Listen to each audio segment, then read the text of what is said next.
Selamat sore Pak Greg dan teman-temanku sekalian. Perkenalkan, nama saya Muhammad Akzan Kusuma, NIM 20B10034.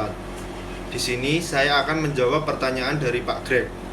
Pertanyaan nomor 1. Jelaskan profil kebencian 5W1H. Saya jawab, kebencian merupakan rasa emosi yang dimiliki oleh setiap manusia yang terjadi akibat ketidaksukaan terhadap suatu hal. Biasanya juga rasa benci tersebut dapat berlanjut dengan tindakan yang tidak baik dan cenderung membahayakan diri sendiri dan orang lain.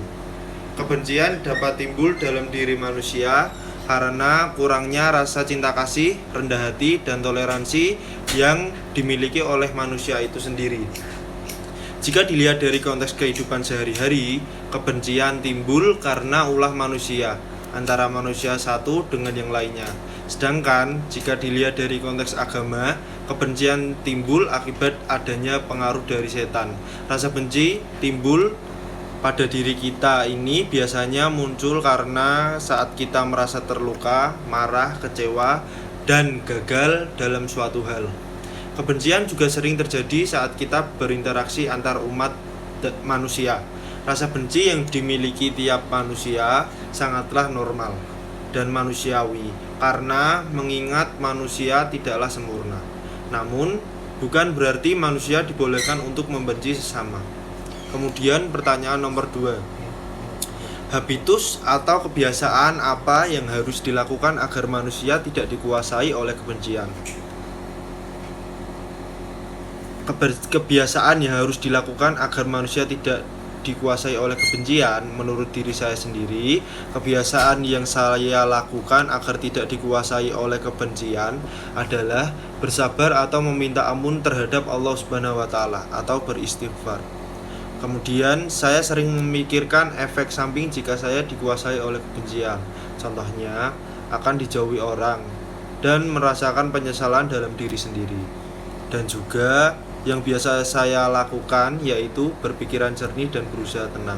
Kemudian pertanyaan nomor 3. Bagaimana manusia hidup damai meskipun ia harus berinteraksi dengan manusia lain yang memiliki kebencian?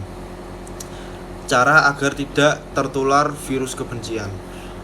Cara agar tidak tertular virus kebencian, kita harus saling menghargai satu sama lain.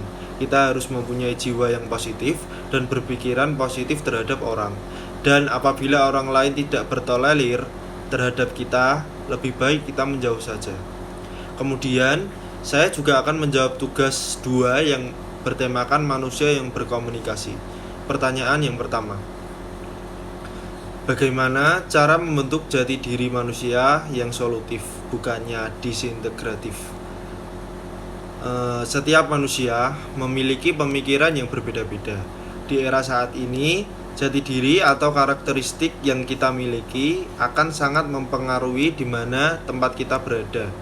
Lalu, apa jati diri yang baik dan bagaimana cara memiliki jati diri tersebut? Salah satu jati diri yang dimaksud adalah jati diri solutif, yaitu kita mampu memberikan solusi bagi sesama kita dengan cara berkomunikasi yang baik serta yang benar. Bagaimana cara mendapat jati diri tersebut? Jawabannya simpel, yaitu perspektif masing-masing. Setiap orang memiliki pandangan yang berbeda. Kemudian pertanyaan yang kedua, jelaskan komunikasi seperti apa yang mampu memelihara kehidupan, dan jelaskan pula komunikasi seperti apa yang mampu menghancurkan kehidupan. Jawaban saya, menurut pendapat saya adalah komunikasi jasmani dan rohani dengan kerendahan hati, kebaikan, dan kelemah lembutan. Sebaliknya pula, komunikasi yang menghancurkan kehidupan adalah ketakutan, keegoisan, dan keserakahan. Kemudian pertanyaan yang ketiga, jelaskan manusia seperti apa yang bertanggung jawab dan manusia seperti apa yang tidak bertanggung jawab. Menurut pendapat saya, manusia yang bertanggung jawab adalah manusia yang dapat mempertahankan perspektif masing-masing, dapat menjaga amanah, tidak mudah terpancing emosi, dan selalu memberikan pengaruh yang baik. Sedangkan sebaliknya pula, manusia yang tidak bertanggung jawab adalah manusia yang mempunyai pikiran dangkal, berpengaruh buruk, serakah, seenaknya sendiri, tidak dapat menjaga amanah orang lain. Terima kasih atas perhatiannya. Salam sejahtera buat kita semua.